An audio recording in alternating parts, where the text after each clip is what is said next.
Good afternoon, everyone.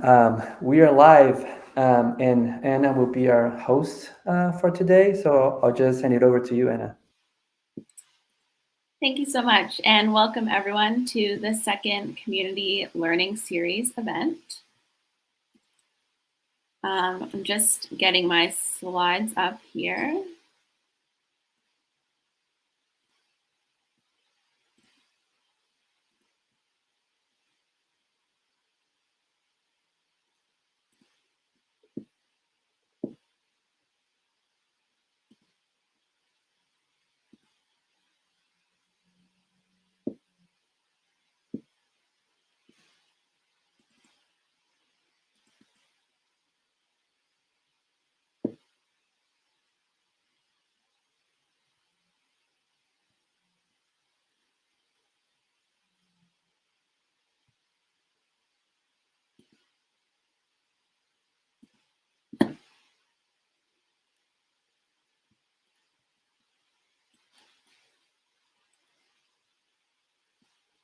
They don't seem to be loading, so I'll just start without them here.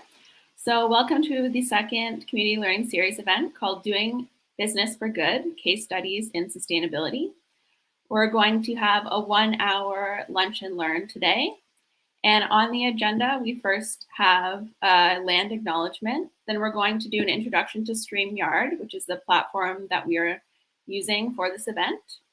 We next have a short presentation from the Harvest Impact team about a loans program that's offered by 10C, and then a similar funding opportunity offered by Pillar.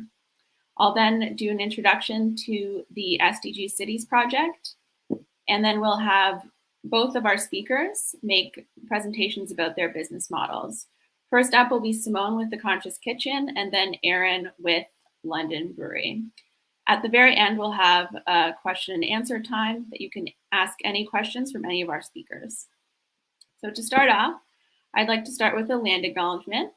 As a settler, I humbly acknowledge the Indigenous people who have stewarded the places that we reside now.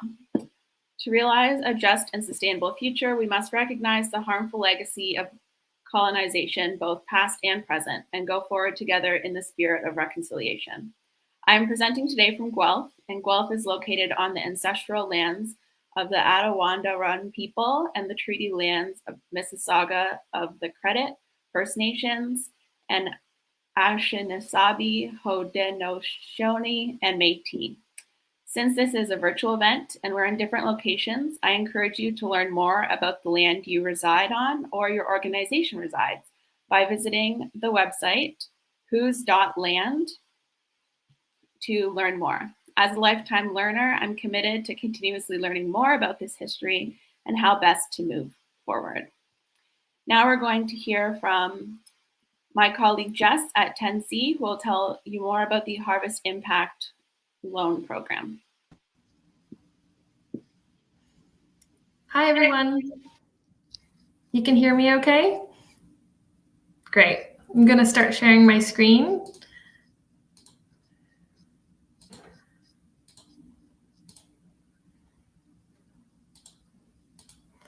Okay. Hello, everyone. Thanks so much for coming and sharing space together today with us. My name is Jess, as Anna mentioned, and I'm going to start my presentation today with just a really quick story. 10C, as many of you may know, was launched by entrepreneurs Annie and Julia back in 2008. When they started 10C together, they were met with many barriers, and the biggest one of all being financial. As they worked to launch 10C, they also needed business supports as well as social. They wondered how could a network of like-minded groups learn from each other and work collaboratively together? 10C knew and understood that accessing funding for everyone would need us to think differently. They knew that if there was ever going to be time to create what they called a friendly lender, something collaborative to ensure people from all communities felt welcomed and safe, that 10C would be the organization to do that. Well, if you fast forward just 11 years later to 2019, Harvest Impact was born. And Harvest Impact is a project that was originally seeded by Our Food Future, as a result of the Guelph Wellington Smart Cities Challenge successful submission. We provide friendly lending to businesses, including social and the collaborative supports to those in the circular food economy. Harvest Impact has been set up to build upon 10C's own social finance journey, knowing our experiences as an organization and as individual entrepreneurs, would it be able to help provide others the opportunity to learn and to grow. So I'm relatively new to this Harvest Impact team. I just started in the fall last year in November. And when I started, I always was questioning, what exactly does social financing mean? And I always find it's helpful to frame and define it, just so we know what we're actually talking about. So for 10C, social financing is practicing making an investment intended to create not only a social or environmental impact, but in addition to a financial return. And that's at the heart of what 10C is and Harvest Impact is. So we believe truly by working together, we can create new businesses, we can create new collaborations, and not just for-profit businesses, but those in the not-for-profit sector, as well as the social enterprise area, because we know that those are the organizations that are going to be able to create an engine of change that we want to seek. I also think that we, as an organization, should clarify for everyone here, who actually do we support? And that would be helpful for everyone because I know many of you come from these sectors. And so we focus on those in the food, agriculture, and environment. We focus those on groups that are working in the circular economy, and we include individuals and organizations that have faced or are facing systemic barriers to accessing finance. We focus our programs in Southern Ontario, and that includes Windsor to Ottawa. And we also focus on small loans. So those starting at $2,500 and going up to as high as $50,000. And they're all set up with an interest rate ranging from 0 to 8%. And that solely depends on your own organization, situation, and current needs. So what do we really want to see as an outcome? We hope that Harvest Impact will see the following outcomes possible.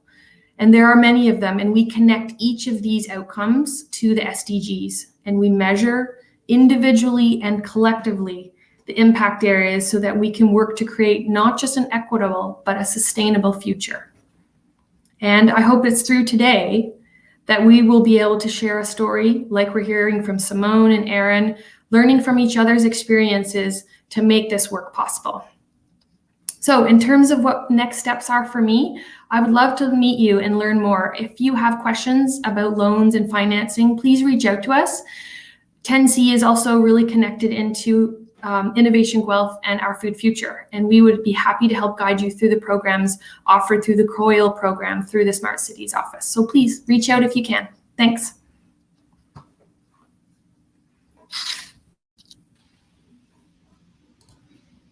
Awesome. Thanks so much, Jess. Now we're going to have Julie from Pillar Nonprofit discuss the Pillar program available to small businesses.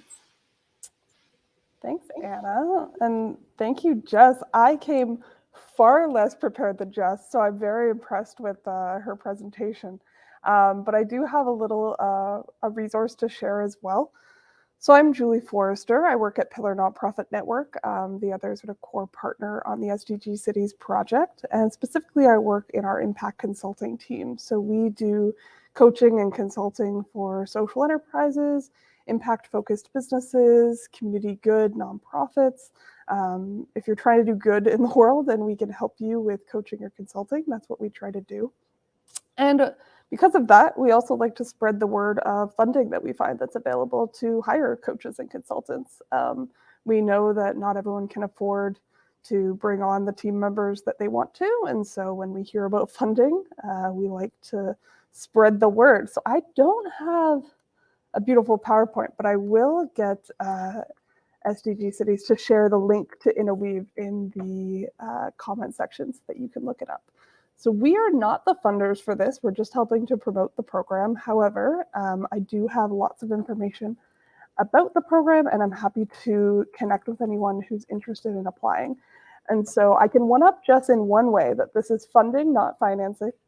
So it's non-repayable. It's up to $10,000 for social enterprise support, business planning, marketing, evaluation, legal, impact measurement, which is very relevant for today's conversation. And so I encourage you to take a look at this funding. It's across Canada, up to $10,000 to hire some external support. Like I said, we're quite familiar with the funding process. We're not the funders ourselves, but we're happy to assist people in the applications. You don't have to work with us. You can work with whoever you choose. There's a list of coaches on their website that you can look at, but you can really hire whoever you'd like to support you through that process, through that work. Doesn't have to be one of the registered Inuit coaches. The deadline for funding for this round of it is April 15th, which I know is coming up, but don't be afraid. The first step in the application is like a 3-page, open-ended, no attachments, no specific budget. It's a fairly open-ended process to start, just an expression of interest in the fund itself. So yeah, that's pretty much all I have. Take a look at the funding. I just like to spread the word. If we can be helpful in any way in your application process, guiding you through it, helping you decide if it's the right fit for you, reach out. We're happy to have those conversations and happy to connect you directly to the funder to have those conversations as well. And thank you to the SDG Cities team for letting me pop on and share. Thank you so much, Julie. That's a great opportunity as well. So now I'm going to talk a bit about the StreamYard platform, which is how we're hosting our live stream here today. So the StreamYard platform is shown directly on YouTube as you're watching it. As you can tell, only the presenters are shown, and you'll be able to access the recording in the future using the same link that you were sent to join. Questions for the speakers can be submitted through the comment section of YouTube, and my colleague Emily, who's the co-chair in Guelph of SDG Cities, is monitoring the comments and is going to select the questions for the Q&A at the very end. So as questions come up for each presenter, you can put them in the YouTube comment section and we'll get to them at the very end. So next I'm going to talk a bit about the SDG Cities project. So the SDG Cities project was a collaborative, community-driven project supporting the localization of the United Nations Sustainable Development Goals in Guelph and in London. So in Guelph, it's run through 10C, and in London, it's run through the Pillar nonprofit network. This is a 3-year project, which was funded by the SDG unit of the federal government. And at the end, SDG Cities will develop a toolkit to allow for a similar program to be run in other mid-sized communities. Some of the specific program and event offerings offered by SDG Cities. First is the SDG Cities Academy, which is a cohort-based peer-to-peer training that provides participants with practical tools, resources, and networking opportunities to integrate the SDGs into their work. We're about to wrap up our very first cohort, which has been made up of nonprofit organizations, and we look to have more cohorts in the future with different groups of businesses in different specializations. The next is the SDG Cities Community Learning Series, which you're a part of today. This is a community-based networking and applied learning event that increases awareness of the SDGs and activates SDG-related work across various different sectors. And this is the second one that we've hosted. The first one focused on SDGs and the nonprofit organizations. Finally, our SDG Cities research partnerships focus on new and existing research partnerships to help address local needs and answer emerging research questions related to SDGs in mid-sized communities. And we are still actively seeking research partnerships. So if you have something that you feel would be a good fit, don't hesitate to let us know.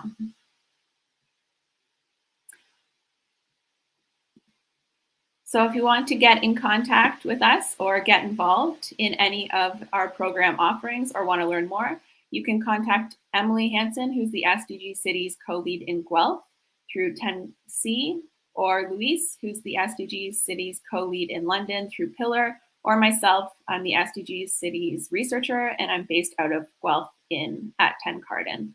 I also encourage you to check out our new website that just launched this week, sdgcities.ca.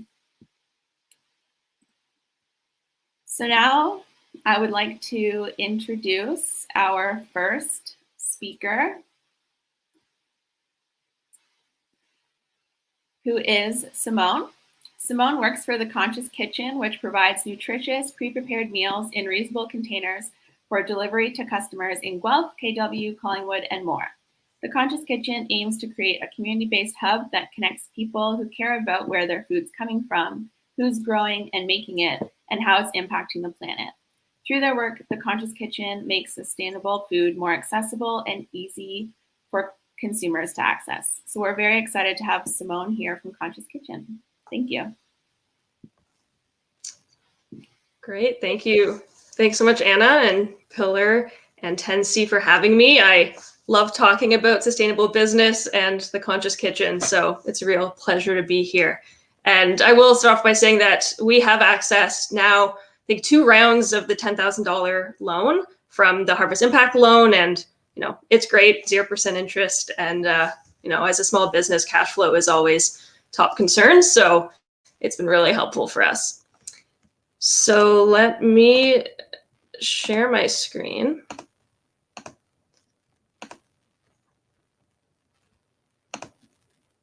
All right.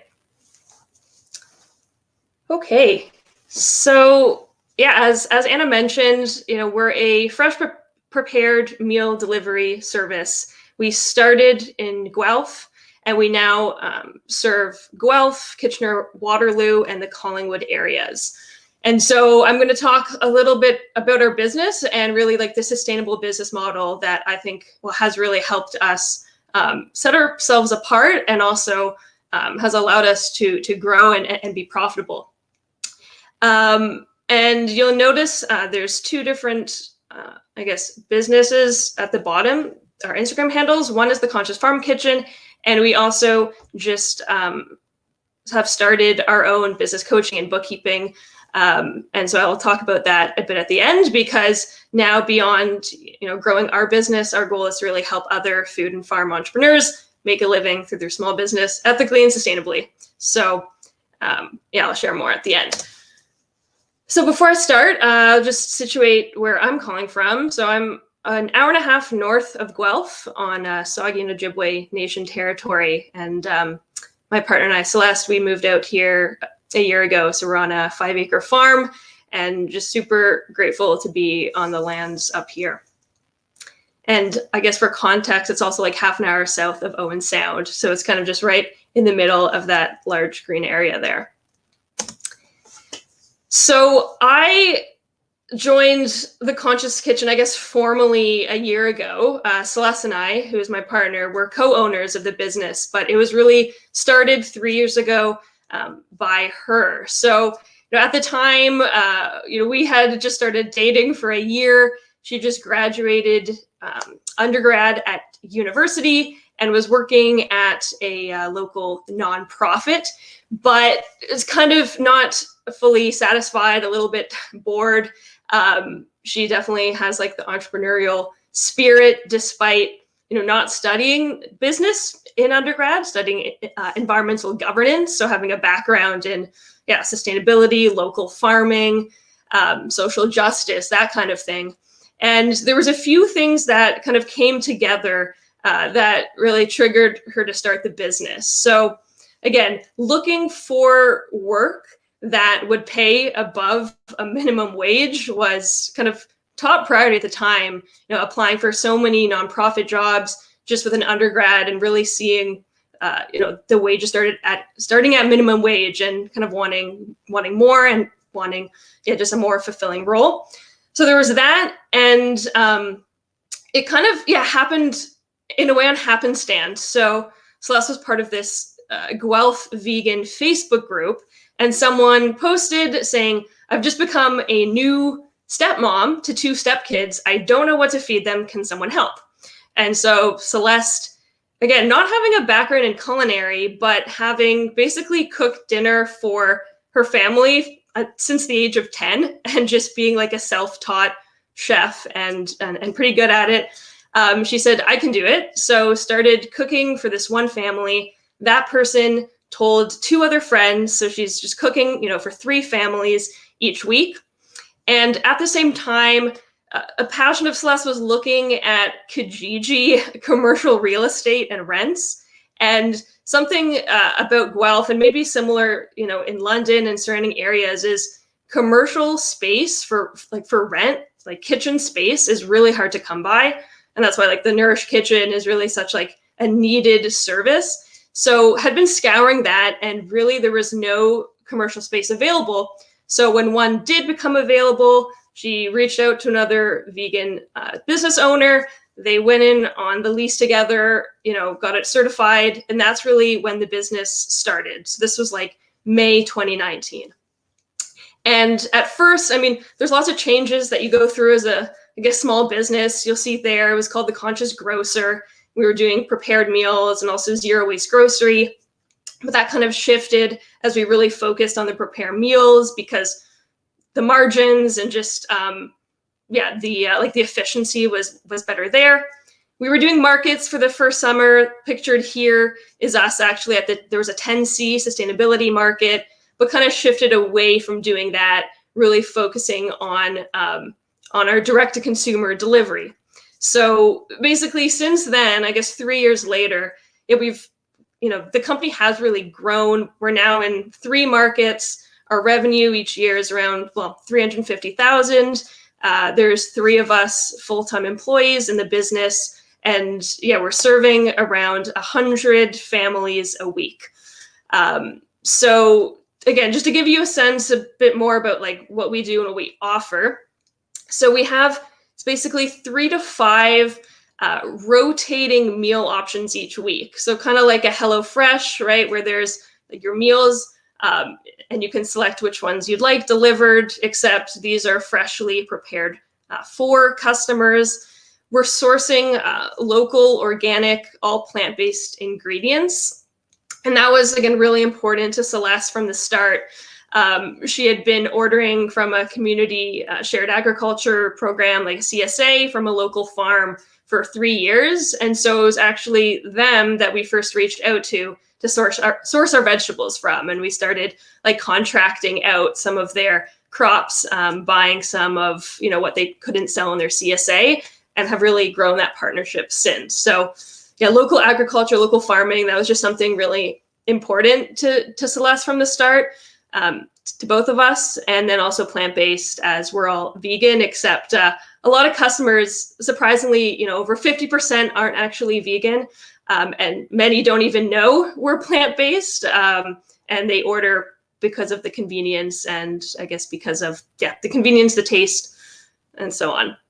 And so the meals are always rotating, and we're operating a reusable container program. So the blue containers pictured here, we're sending out a bag full of these containers every week, and then the next week when we're dropping off the order, we're picking up the bag and containers and sanitizing them and sending them back out. And so to date, over the past 3 years, we kind of estimate that we would have saved, the equivalent, if we were using single use, it'd be about 60,000 single use containers just from our business. So again, it's something, it costs more. It's annoying to have to sanitize these containers, but when I talk about the business model in the next slide, it's just something that we've worked into the business, and for us, it's worth it. And we're 100% online sales, and it's direct to consumer. So we're 100% delivery. We don't have a retail location. We kind of thought we might at the start, but obviously we're glad that we aren't. Obviously during COVID, a lot of people transitioned to delivery, and we were definitely lucky enough to be doing that all along. So, okay, so those are all of the things that we're doing, but bringing it back to kind of how this fits into our business model. And previously, before joining the Conscious Kitchen, I studied sustainable business for 5 years in school, and then I was working for 4 years at basically a sustainable food consulting company. So working with 100 or so food companies across Canada, integrating sustainable practices. So things like waste reduction, energy efficiency, employee engagement, all those things. And, all of those things are great and really important. But I think what I realized along the way is oftentimes like tacking on these sustainability practices onto a business model that isn't inherently sustainable. It doesn't really work 100% all the time. So they're kind of piecemeal versus really holistically thinking about the business model differently. And so I'll kind of explain how our business model, again, is, I guess, inherently allows for sustainability, and what I think basically more food businesses and the food industry as a whole could really benefit from kind of looking at the problem systemically, and thinking about just different ways to like do business. So starting with high margins. So if you look at like most business models of food businesses, if you're looking at retail, retail ready shelf state, products on the shelves that you're seeing at your local retailers, it's really like a low margin game. So retail is super consolidated. You're competing with huge brands. Again, you're competing with different brands on the shelves. And so at that point, it's really about pricing. And for the retail, they want to get like the best margin out of your manufactured product. So as a food producer, like a manufacturer, it's really about the margins and keeping costs down, right? So that you can give them the best margin or sell it at the best, most competitive price. So what that means is, you have to look at cost savings, either from like an employee standpoint, from an ingredient standpoint, et cetera. And for a large part of the food industry, sourcing local and organic ingredients, paying employees a living wage just doesn't really work with that given low margin model. So in our business, if you look at, I guess, the length of the supply chain and think about at every step from farmer to produce, to manufacturer, to maybe distributor, to retailer, there's that margin, there's that slice of the pie that's being chipped away. For us, we take it from the farm, we, basically do the processing, the distribution, and the retail. And so it's really just two steps. And that means that our margins are very high, and we're able to source those more expensive local organic ingredients and have a starting wage for our employees of $22 an hour. And we're hoping to increase that to 25 for all employees. And, we're able to pay ourselves. Our profit margin last year was 25%, which is really high. And that was kind of what we either took out for ourselves or reinvest in the business. And so, the gross margin is 75%. So, the ingredients are only costing us, I guess, a small percentage. So having those high margins, high value, shorter supply chain really means that you can afford to do all of the good, sustainable things that you want to do. Another part of our business model that really lends itself to sustainability is basically, is the way that we take orders and then prepare the meals. So if you're comparing it to something, again, similar to our business, would be a restaurant or a takeout or something like that. In the restaurant industry, they have to anticipate the number of customers coming into their restaurant. So they're doing prep, they're chopping carrots, doing all of that ahead of when the orders are being made. And that's one of the reasons why you're seeing, a lot of food waste from restaurants. And again, other, really even like a retail ready product that's going on the shelf, you don't know whether or not someone's going to buy it in the time that, it's sitting on the shelf and you've packaged it. So for us, we're taking all of our orders, prior, like early in the week, and then we're prepping everything after that. And so what that means, we're cooking and preparing about 600 meals, on the Sunday to go out the Monday, Tuesday, Wednesday. And after we've done all that, we basically have 1 or 2 meals that are left over and that, we eat ourselves. So we really have virtual virtually no food waste, no wasted time chopping ingredients that are just going to go into the compost and that kind of thing. So having some sort of order ahead model for a food business is means that there's going to be virtually no food waste and saving a lot of time. And then lastly, I mean, a big part of our business model is around the local direct to consumer kind of subscription model. So for us, we want like 200 loyal customers spending $100 a week with us. That's kind of our goal. And, that is really achievable. And, in the 3 markets that we're in, it's not, a huge amount of customers to find and to serve. And so what that means is keeping it local, having that like loyal customer base that's operating kind of on that subscription model means that we can take back and swap out the containers, which allows us to do this our zero waste container program. We're again just going more and more towards this kind of subscription model, encouraging people as much as possible to like order every week, large basket size. We're going to be adding on some grocery items again, so to try and make it as convenient for them to get all of their food that they need each week, so that they're continuing to order and we are continuing to be able to take back and sanitize and reuse our containers. So with kind of our business model in mind and some of our future plans, for us to ensure that we can keep doing all those things, we plan to stop growing the business once we hit $500,000 in annual revenue. And I think this too is a little bit, again, counterproductive to maybe how a lot of entrepreneurs look at their business, which is, right, it's like exponential growth, expansion across Canada, US, global. But again, for us to do all of those things, we really do see there being a limit. And for us, this kind of revenue will allow us to hire the 5 employees that we need to make it more sustainable for ourselves, pay everyone well, just do all of the things that we want to do, and kind of have that just be sustainable for us and the business long term. So we think kind of putting a limit onto growth is actually also part of having a sustainable business model, but then also looking at different ways to scale. So for us, rather than scaling our business outside of those 3 markets or, adding more customers when our commercial kitchen capacity, isn't going to be at that point, for us, it's about scaling our business model.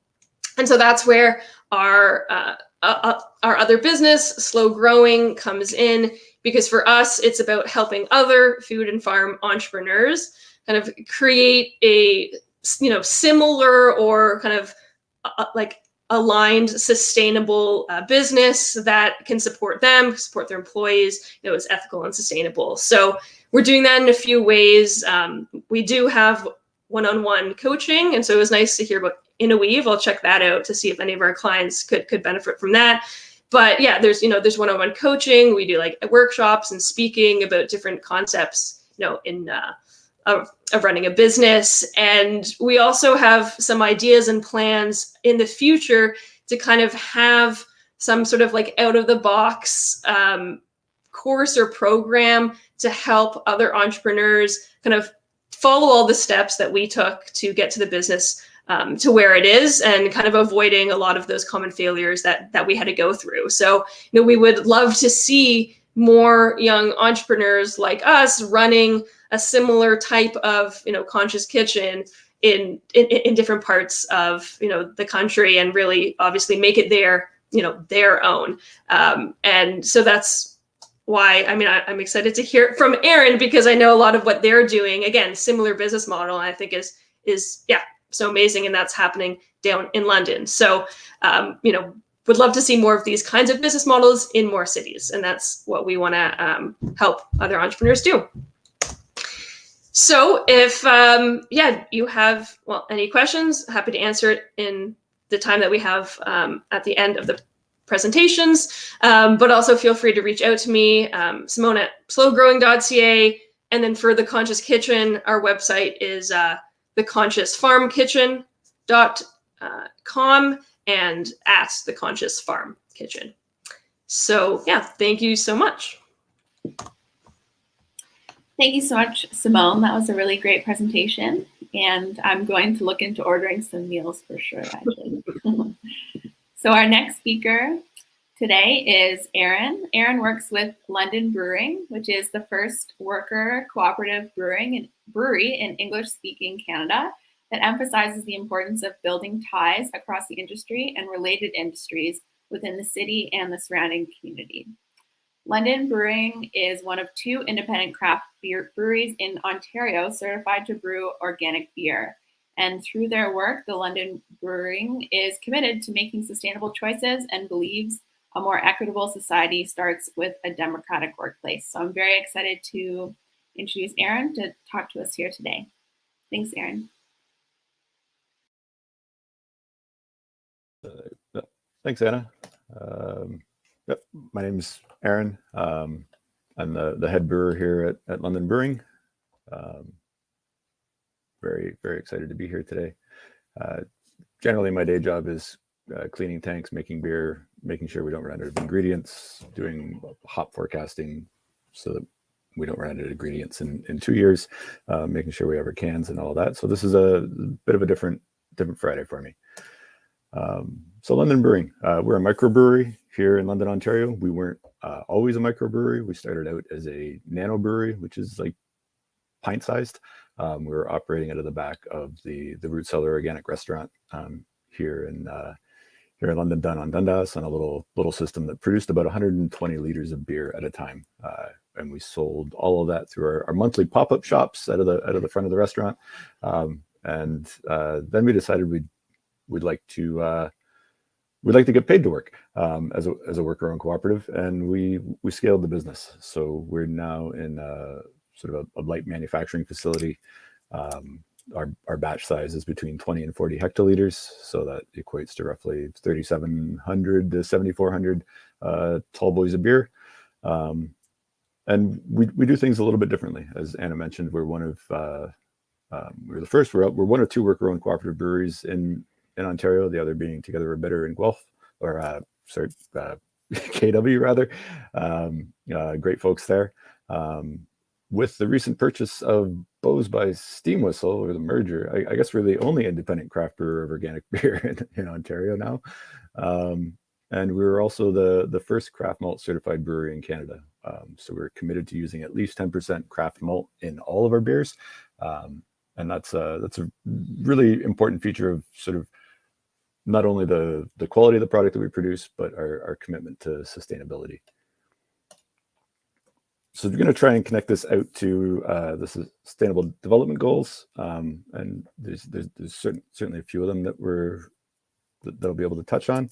But first up, let's start with the business model of a worker-owned cooperative. So a worker-owned cooperative is a business that is owned and operated democratically by its members who are employed by the cooperative. So as a worker-owned cooperative, our primary purpose is to create decent work for ourselves. And then we also seek to uphold the 7 cooperative principles, which guides a lot of the decisions and choices that we make together. So what does that mean in practice? At its core, we're still a business within the conventional sense. So you can't get away from revenue must be greater than expenses. We have a financial bottom line. We also have our job descriptions, our roles and responsibilities. There's folks that are in charge of the tap room and the music and events that we host there. There's folks who are in charge of the external sales program and servicing bars and restaurants in the area, selling out to the LCBO's system. Where it sort of differs, though, is ownership and purpose. So on ownership, anyone who works at the brewery has the opportunity to become a member or a worker owner of the brewery. And as an owner, you have an equal say in the sort of strategic direction of the brewery, the goals that we make together as a group. Major decisions are we have always to this point made on a consensus basis.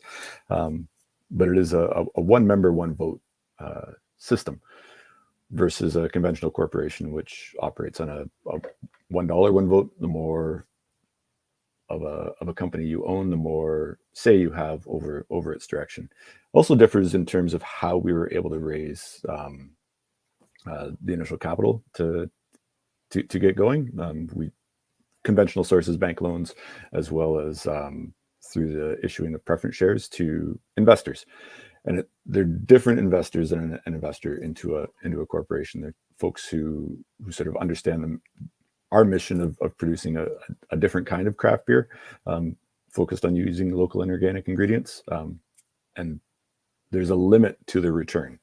So by investing into London Brewing, they're investing in the idea of what we were doing. There's a guaranteed return in our articles of incorporation that relates, that's a fixed rate that relates out to sort of what the current prime rate is, plus a percentage. But if we do really, really well, investors aren't going to do really, really well. It's a fixed rate of return for them. And they don't have a say in the business. So as a business, we aren't beholden to our shareholders. Our primary purpose isn't to return value for them. Our primary purpose is to create decent jobs for ourselves and to make beer in a different manner.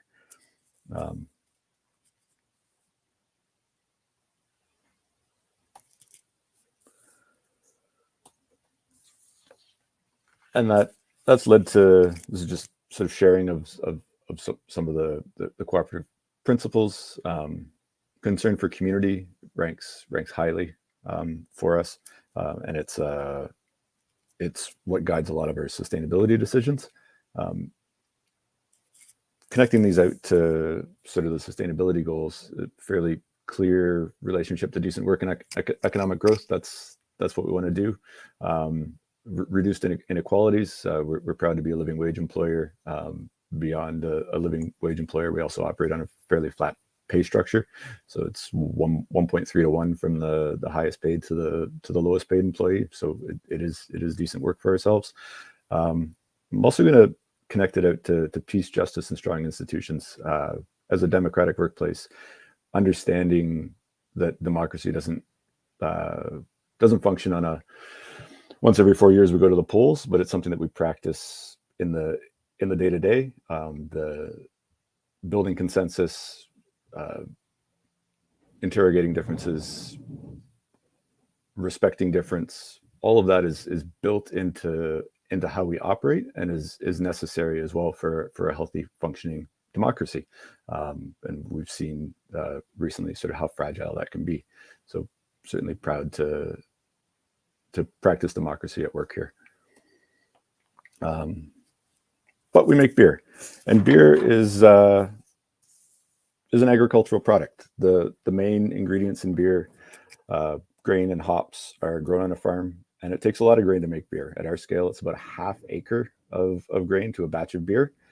And there's also a whole intermediary industry that needs to exist for me as a brewer to be able to use grain that's grown locally. It needs to be malted first, which is sort of a process of partially germinating it and then drying it under sort of very specific ingredients or conditions that preps the grain to then be used in the brew facility to turn into beer. And the traditional, if we follow sort of touches on what Simone was mentioning in regards to the consolidation that happened in retail food industry, you got a similar situation in beer production. You had a process of breweries becoming larger and larger, fewer and fewer number of breweries, each becoming larger and larger, employing fewer and fewer people, making more and more beer from larger and larger farms, sourcing from larger and larger malt houses. It was a process of sort of eliminating the smaller players and really maximizing economies of scale. And we're trying to flip that. So for us, local really means local. We source up to 40% of our organic malt needs from southwestern Ontario, and the majority of which are grown and malted within 117 kilometers of the brewery. Our very first batch of beer was brewed with the very first batch of locally grown and locally malted barley from Ontario's first micro maltster. So you see there's a trend here. Connects through to innovation. We really want to be at the forefront of creating a beer that is as sustainable as possible by sourcing it as locally as possible. So that's our local 117. So that's 100% of the ingredients in that beer are sourced within 117 kilometers of the brewery. Current batch that we're brewing is working with barley grown on Dalton White Farms, an organic farm Norfolk County way, and then malted by Mike Driscoll up at Harvest Hop and Malt in Guelph, and then they comes down to London where we use it. And that we had the privilege of working with London Environment Network. We did just ask them the question: sort of what's the knock-on sustainability effect of sourcing locally? We believed that it intuitively it made sense that it should have a lower emission. It just had to travel less distance. But in asking folks who are positioned to do those kinds of calculations, we were surprised by what we found out. We're looking at 90% fewer transportation emissions than either imported or Western malts. And so by sourcing close to 40% of our malt needs locally, we've managed to halve our upstream transportation emissions to a net reduction of 11.2 metric tons in 2021, which is fairly phenomenal when you consider that on the production side of things, the greenhouse gas emissions primarily associated with heating the tap room, it's absurd, are a total of just under 40 metric tons. So it's a significant reduction in our emissions. The other piece of what we do is choosing to produce primarily organic beers.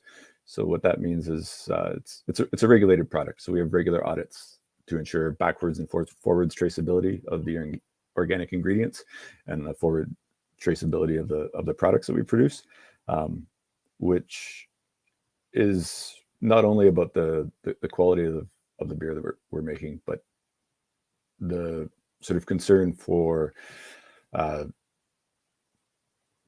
environment, concern for farm workers, concern for what we're doing to our soil.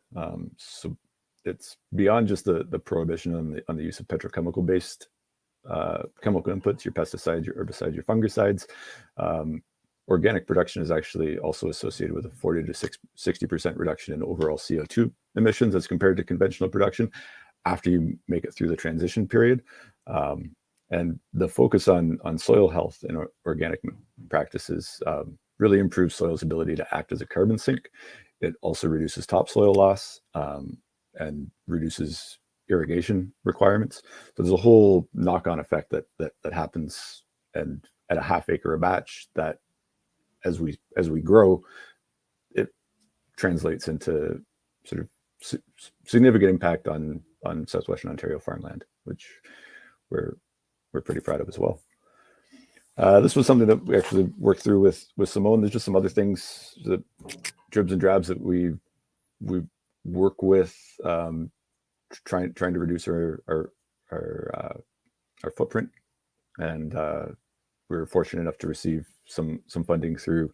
Again, this was connected through London Environment Network, connected us to this opportunity. There was a Walmart Foundation Food Loss and Waste Cost Share program, and sometimes the answer is right in front of you, and it just takes somebody else to show it to you and quantify it.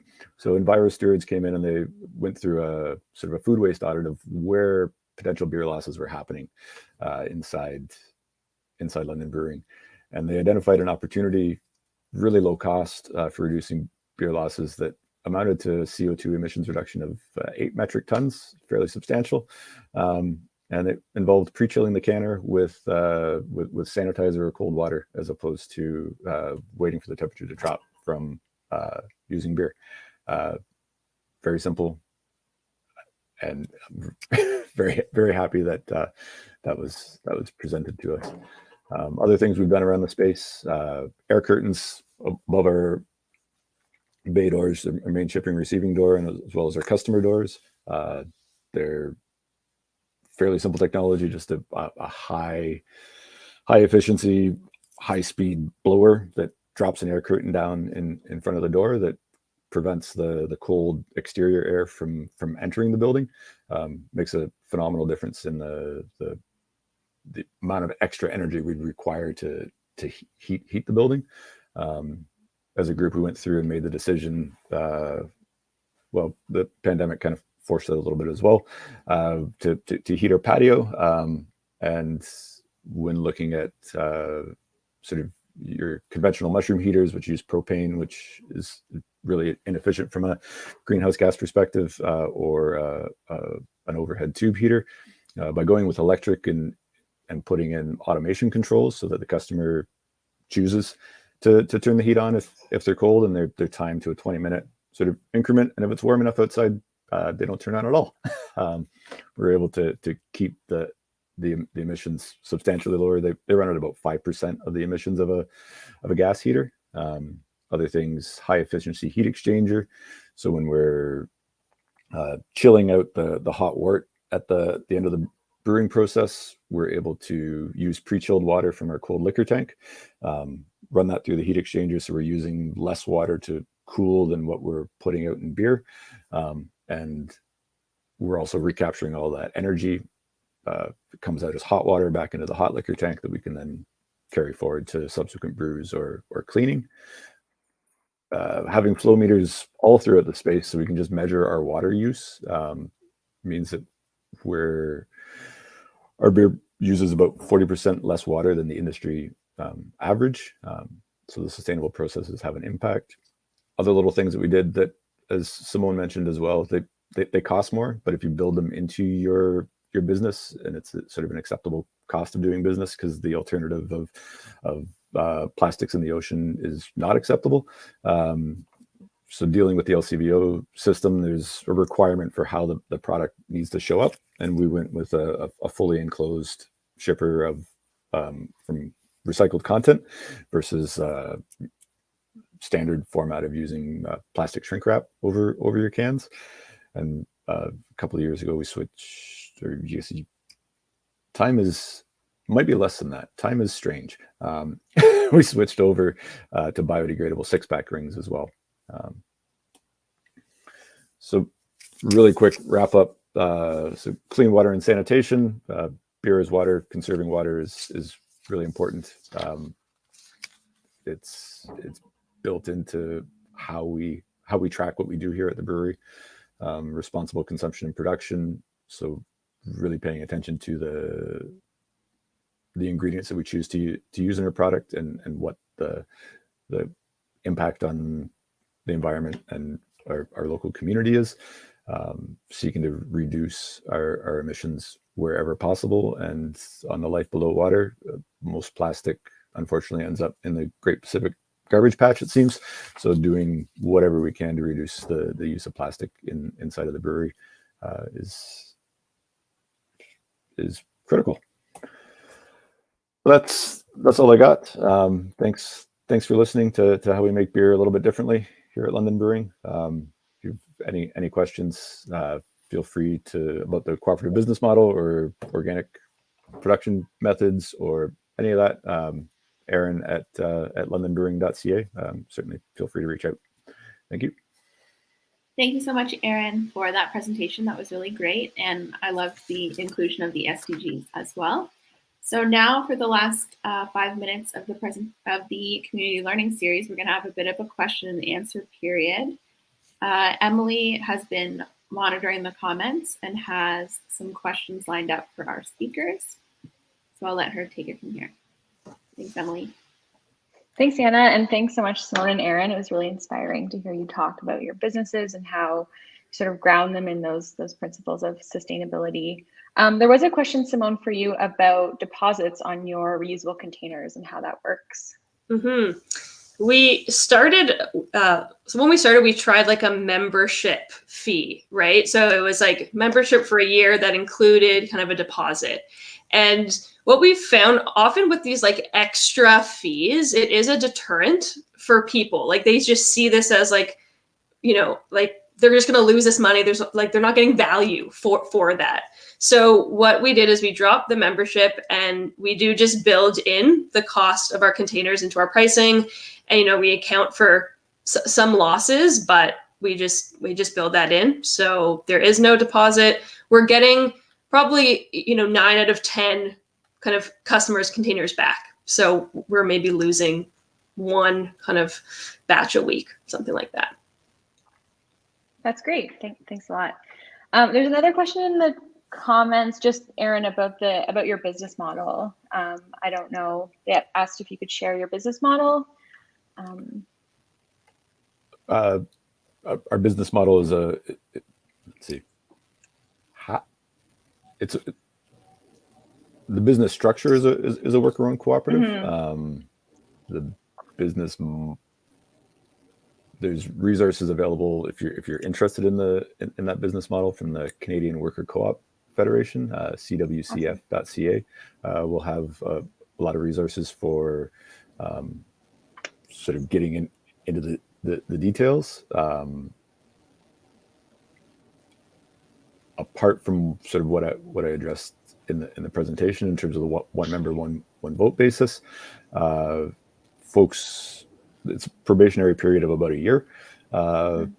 So you're full-time employment. Then you can apply for membership. You'll have a sponsor from within the organization.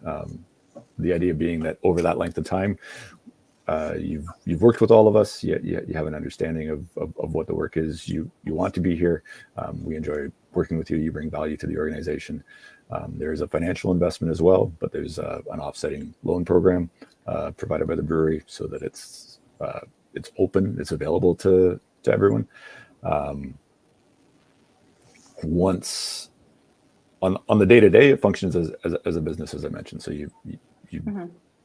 Not everybody's the boss, because that can lead to messy situations. Mm-hmm. So you do have there's an HR structure. There's job descriptions, mm-hmm.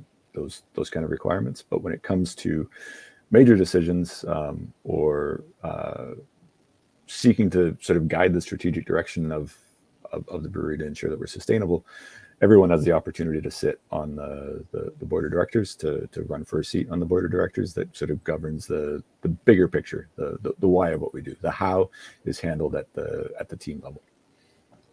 That helps clarify a little bit of it. Yeah, that's great. Yeah, thanks so much.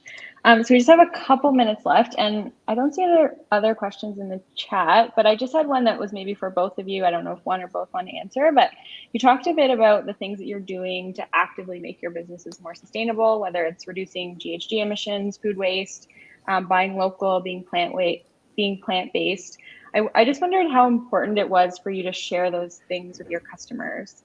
Simone, you mentioned that some of the folks that buy from you don't even know that you're plant-based. So I just was curious about how important that is to you and your businesses. Mm-hmm. We do take like the opportunity to share these things. Like, so we'll share these things on social media. Yeah, as much as we can about the things we're doing, because there are some customers that are going to care and are going to, buy your product because of those things. And I think sharing just about ourselves and our story, I think people do want to like buy from people that they can kind of like see themselves in or can identify with. But honestly, like a large percentage of our customers are just looking for convenient meals to feed their family, right? So I think that is, that's an important part to recognize. It really is like, what is the problem you're solving for your customer? And if you can add in all these things, that's going to just differentiate you, but it might not be the reason people are buying from you. We can echo that here as well. It's something that's very important to us. It's certainly something that's important to a subset of our customers, but it's also requires a lot of education, a lot of talking about it. Beer it's got a bit of a mystery to it, and it's something that happens somewhere else, and what goes into it, who knows? So really driving home that message that it is an agricultural product, thinking about where the ingredients that form the beer, where they're coming from, what kind of positive impact that can have on your environment and in your community. But you have to deliver that message, and it's not. It's something that we work through, how to find the right soundbite that sticks in people's heads. And in the meantime, you just make a good quality product and create a sort of welcoming, inviting space to bring people in, so that you can give that message to them face to face, which is generally over a pint is more provocative. Yeah, I agree. Thanks a lot, Aaron and Simone. So we're at 2 p.m. So I think that's all the time we have for today. And I just wanted to say a big thank you again for Aaron and Simone for the time you took to prepare and to share your stories. I noticed lots of comments in the chat about how inspiring it is. So thanks again so much. Thank you. All right. Thanks, everyone.